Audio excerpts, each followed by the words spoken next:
বেশ দ্রুতগতিতেই চলছে কুলাউড়া শাহবাজপুর রেল লাইনের পুনর্নির্মাণের কাজ। 2002 সাল থেকে বন্ধ থাকা কুলাউড়া শাহবাজপুর রেল লাইনে আবারও চলতে দেখা যাবে ট্রেন। 1885 সালে আসাম বেঙ্গল রেলওয়ের অংশ হিসেবে চালু করা হয়েছিল এই রেল লাইনটি।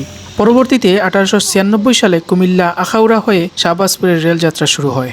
প্রায় 52 কিলোমিটারের এই রেল লাইনে কুলাউড়া জংশন স্টেশন বাদে প্রায় 60টি স্টেশন যুক্ত ছিল। তার মধ্যে জুড়ি, দামাই, দক্ষিণবাগ, কাটালতলি ও মুরাউল স্টেশন অন্তর্ভুক্ত। এছাড়াও এ লাইনের সাথে পূর্বে আসামের মহিষাসন রেলওয়ে স্টেশনও যুক্ত ছিল, যা বড়লেখা উপজেলার লাতু সীমান্ত দিয়ে যাতায়াত করত, যার ফলে সাধারণ মানুষের কাছে এ লাইনে চলাচলকারী ট্রেন লাতুর ট্রেন নামেই পরিচিতি লাভ করে। ইনশাল্লাহ আশা করি উপকার হবে এবং আমাদের যাতায়াতের সুবিধা হবে, কারণ আমরা বাইরে গেলে অনেক টাকা বেশি লাগে।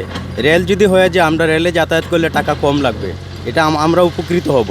কাজ অনেক টেকসই কাজ হচ্ছে, পুনরায় আবার যখন কাজ হচ্ছে খুব সুন্দর কাজ হচ্ছে, দক্ষ মিস্ত্রি এবং ইঞ্জিনিয়ার দ্বারা কাজ হচ্ছে।